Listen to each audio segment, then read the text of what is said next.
All right, welcome back. This is the Something Ventured podcast. I'm Kent Lindstrom. I'm your host. My guest today is Michael Ellison. It's good to see you. Good to see you. Michael is the founder and CEO of Codepath, which is an amazing organization. As I understand it, it helps students learn to code, not the students who already have the ability to code, but students who need access to the jobs that learning to code provides. That's students who are Black and Latinx. And he's built that company and he's founded that company. And now as we have this conversation, we've just hit, to kind of put this in perspective, this sort of Black Lives Matter movement that's been accelerated by, the events, the horrific events of the last couple of weeks. So let me start with this. How are you doing? Yeah, it can. Well, so first off, thanks for inviting me on the podcast. There's a whole mix of emotions.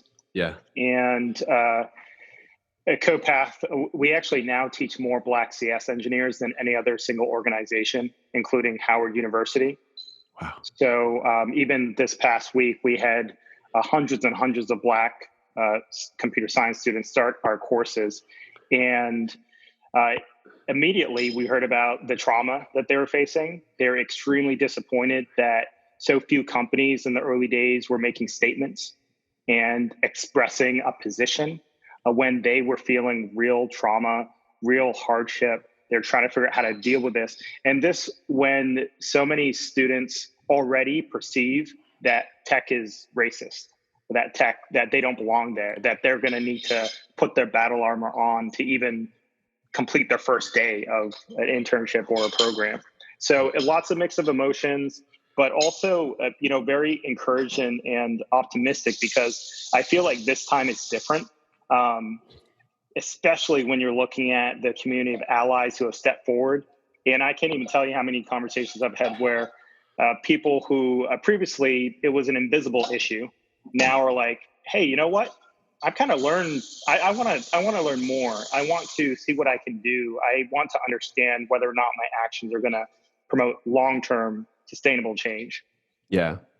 I've tried to over the years kind of understand it, and it's hard to express. I was telling somebody, or talking to a friend of mine recently, like a white woman, and we were recurring because my Black friends are always telling me these stories where, oh yeah, the police pulled me over, working from Goldman Sachs, the police pulled me over. Like, what the hell are you talking about? And she kind of related this story where she's like 2 a.m, 4 police are at her door, knock, knock, knock, bang, bang, bang. Mm-hmm. And they're like, ma'am, there's this criminal, he's broken into whatever it was, the store, and he's like in the backyards behind you.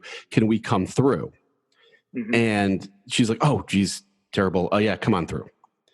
And she was like, now think about that. 4 policemen banging at my door at 2 a.m, and not for a second did she think anything but like, geez, what's going on?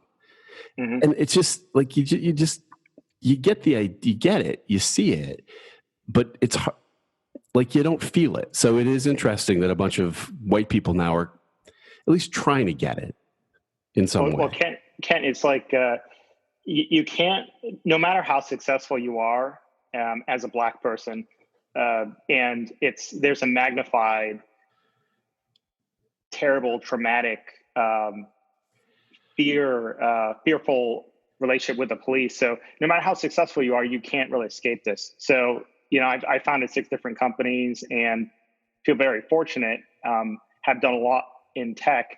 I've had the police called on me in San Francisco twice. Yeah. And this is for me walking with my wife because, some people think that I look intimidating. Right. Or not a day goes by where there isn't something like I walk into a store, the store owners start to follow you around. I can be dressed in a suit. It's like if I'm walking down the street, then I'm always concerned about how I'm being perceived. There's people will automatically change their demeanor. They will try to cross the street. It doesn't really matter how you're dressed. And whenever I talk with different Black men in tech, then they have the same frustration. It's like, no matter how, what they do, they can't really escape this bias that is so obvious to them, but invisible to others. Yeah. I, I, obviously no words. Talk about so you help students Mhm. access tech jobs. I'm not surprised, but I hear you saying like they feel like tech is racist and it's just going to be exhausting finding a job in that. Where does that, why do they feel that way?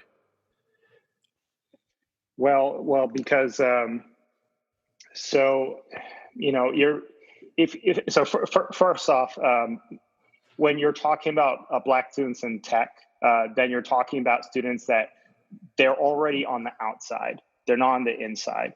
They don't have access to people who are in the tech industry. They're coming from communities that are predominantly lower income communities. And even myself, I never met someone in engineering, in tech for years and years and years as I was growing up. So the only window you have is what you see in the news, and the news often sensationalizes things. And so they see the stories coming out of Silicon Valley of black engineers or of white engineers. So James Dunmore with Google, and causing an uproar because of the comments that he made about women and race. And so they're absorbing this and they're seeing it from the outside. And then there is just fear in general. I'll give you another. This is way beyond tech, by the way. So, Yeah, of course.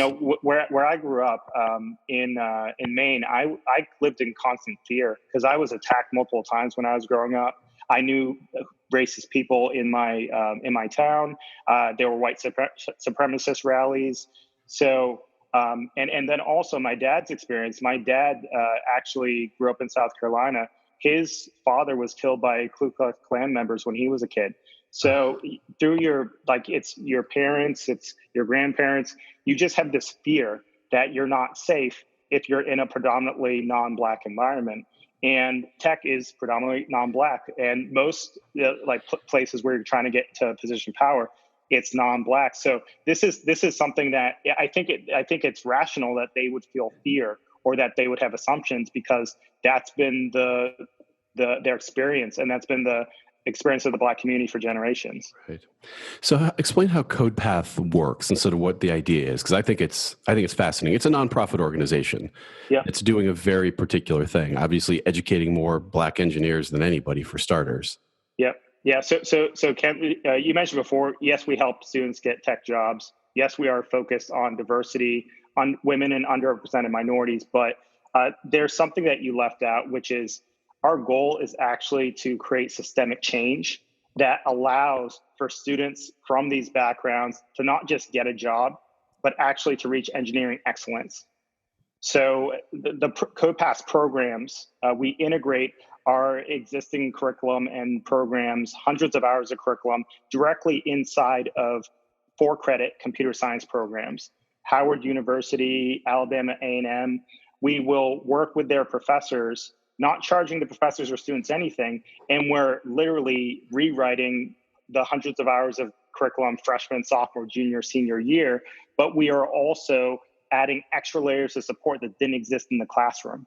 So we're changing a one-size-fits-all environment into a personalized supportive learning experience, but also raising the bar of excellence so that when you complete a Codepath program, then you're much, much more likely to get a job at a top technology company. And one stat that is actually pretty outrageous, and we just realized this. So if you're a Black CS student, you take a Codepath course versus a Black CS student that doesn't, you're 43 times more likely to be able to get a job at a company like Google, Facebook, Microsoft. So these are tier 1 technology companies. So we're really changing the game there.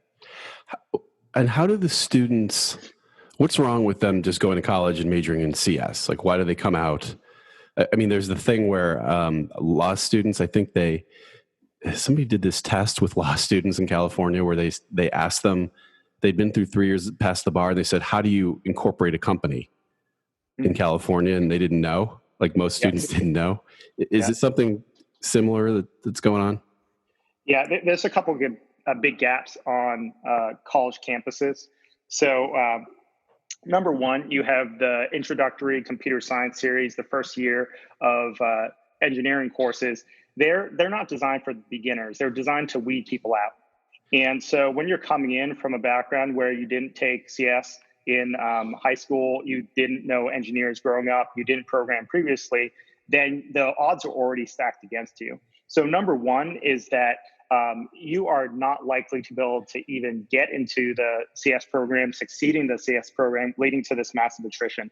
Number two is that there is a huge gap between what is taught on computer science campuses and what's taught or what is expected in the industry.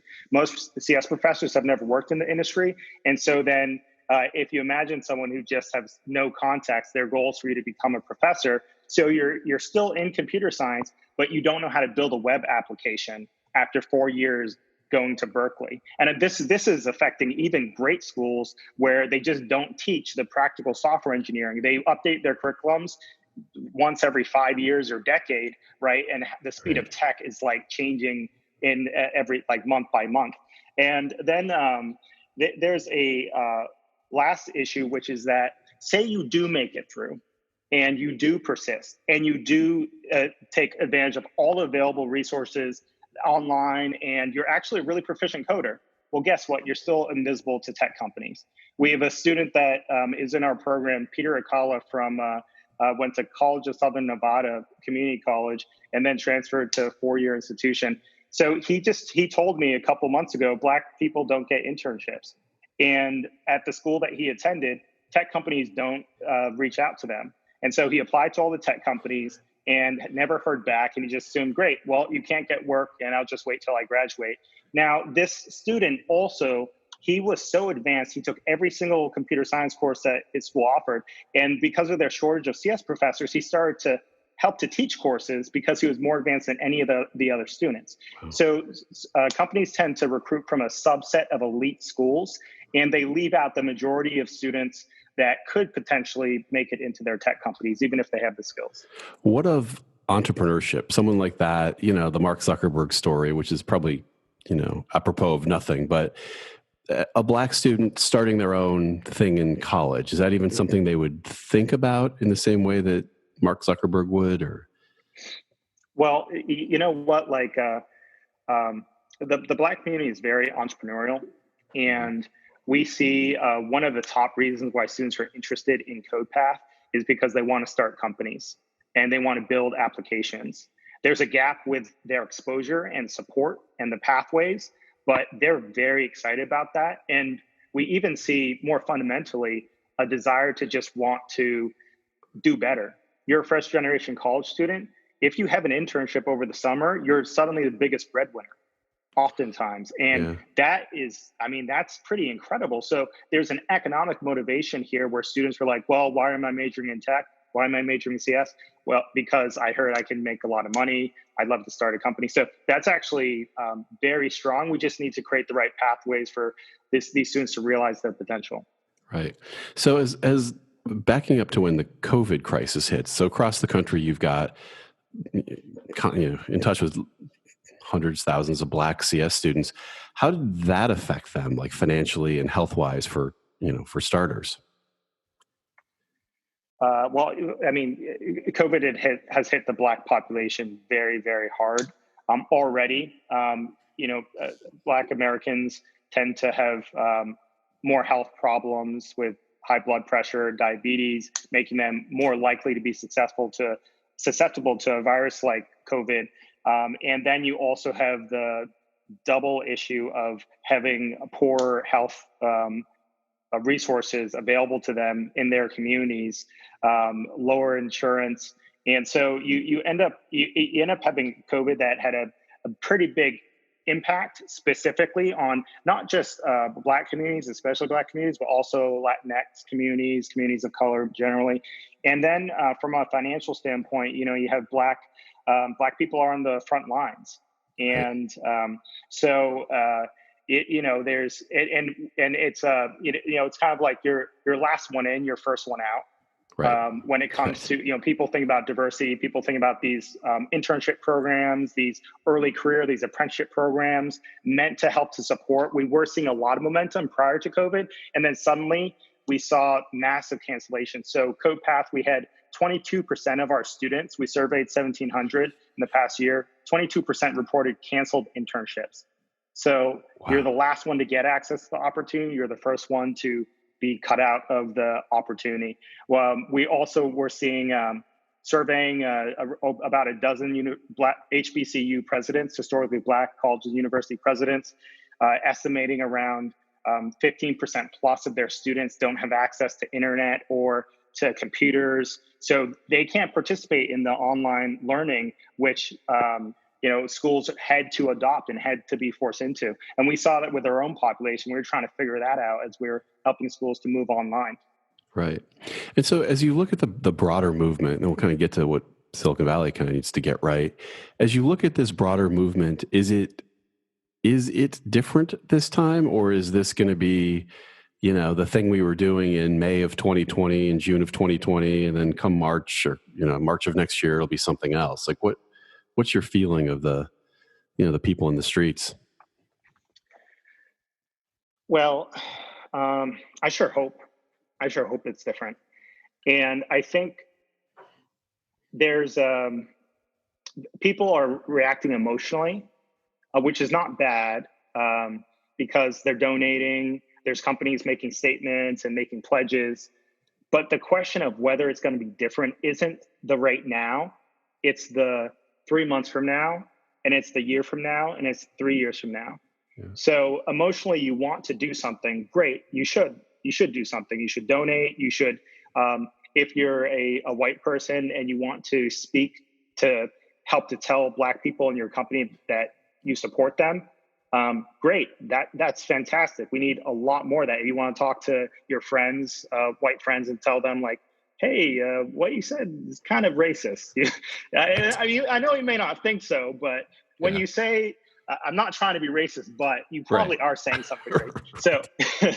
So I think there is the difference with how this could be different is about being thoughtful and long-term thinking, and so that you are able to make the right investment. So I want to donate X amount of dollars. Great. Well, are you thinking about how that could intersect with systemic change?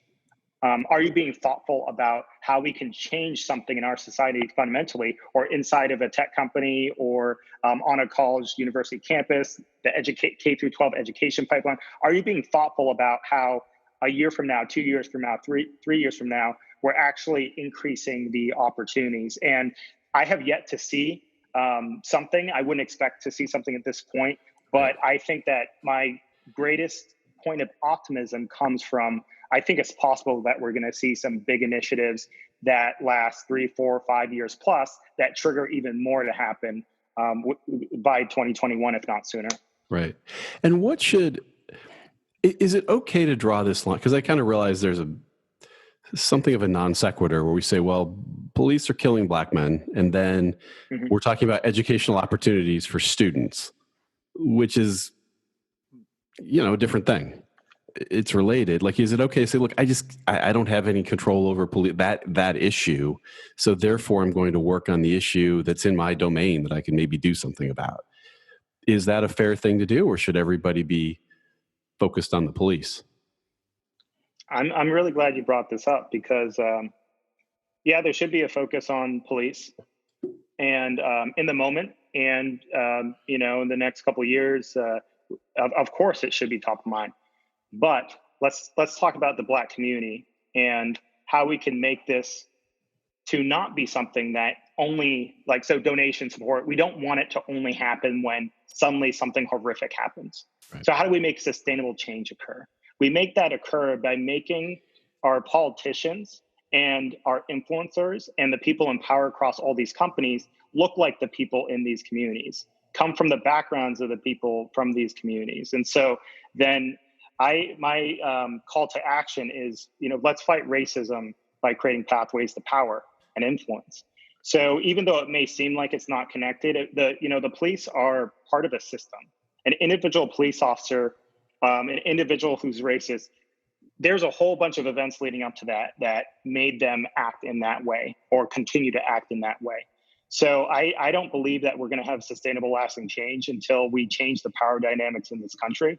So, and I think that the best way that I can think of spending my time to do so is to look at tech, which is eating everything, and to see if we can influence the next generation of entrepreneurs, engineering managers, investors. If there are people who are Black people who are taking all their lived experience, but they're applying that to leadership, then I think that you're going to see change across everywhere, every part of the country, because you've changed that power dynamic. So it's not like I have to be compelled emotionally. It's just that it happens. Well, let's maybe finish up with Silicon Valley. And I've had this conversation with a few people, which is, as you say it, I don't think most people in Silicon Valley don't probably think that most Black students think of tech companies as racist. Either they don't get it or they just don't think about it. They've tweeted, "I support you." Maybe they've donated. What should tech companies and venture capitalists really do? Yeah. So tech companies and venture capitalists, you need to hire or fund more Black people. I know it sounds hard. I know it sounds like crazy, but just like if you were to put in 10% of the amount of energy and focus on, say, hiring from the elite schools, from the places that you already hire from, if you're to put 10% into, say, why don't we just see what it might look like to hack the existing model that we have and open up pathways, then I think there's not the will to change. There may be interest, there may be platitudes, there may be statements, but Silicon Valley tech company, so innovative, right? But where are you applying that innovation? Are you applying that innovation to increase the percentage of Black employees by 1%? Or is that an afterthought that once you've made your statement and announced a donation that you don't think about it? Same with venture capitalists. So, when I talk with VCs, I'm like, hey, we could create a pipeline of people who can build billion-dollar companies. Here are the gaps in our system. We can address that. And it's a drop in the bucket compared to the amount of money that venture capitalists have or these people in power have. Are you willing to invest 1% in order to see a change? And so I think the will has not been there. And I believe that goes to the point where you can invest in creating these pathways, building these pathways. You can step up, and that's one of the big things that we're working on for 2021. Well, let's finish with this. What do you, with that in Silicon Valley, with the idea that maybe people can do something a little more this time than tweet and donate? Are you optimistic, pessimistic? How do you feel? Well, I'm an optimist, just period. And no matter the situation, I'm going to think of solutions, and I'm going to be driving towards those. And even if I fail, I'm going to try twice as hard, 3 times as hard the next time. So, I mean, I am optimistic, but I'll say that my optimism is rooted in technology leaders that it looks like they're willing to step up big. And when I say step up big, I mean, I love programs like Facebook University, which we've been helping to teach Facebook University for 5 years. It's a program for underrepresented minority freshmen and sophomores, their first ever technical experience. That's very supportive in the summer program. But I love programs like that. I've seen more companies than I've ever seen reaching out to ask if they can build more of those programs for their companies. Companies that have never had these supportive pathways. More and more global heads of human resources, CTOs, expressing interest in how do we create these pathways that could improve the entire industry as opposed to only impacting my own company. And then, so I think there's a lot of interest and energy, and I think it also will be directed, some of it at least, to something that's going to create long-term change for a lot of companies and not just one.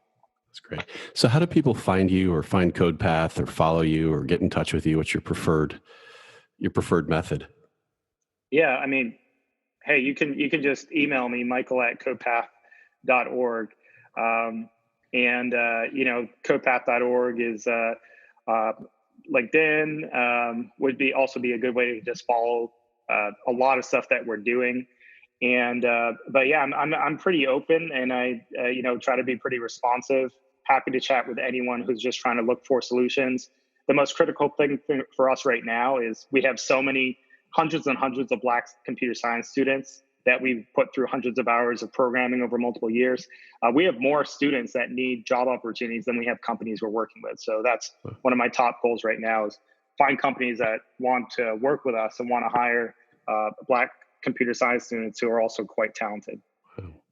All right. Well, thank you so much for doing this. I really appreciate it. It's really generous of you to come on and spend some time talking about this. I know it's not always the easiest thing. So thank you. Well, I'm happy to. And thank you for giving the opportunity to share, because, I just want to make an impact. I hope many people out there listening want to make an impact as well. Thanks so much. All right. This has been the Something Venture podcast. Michael Ellison, my guest. Talk to you next time.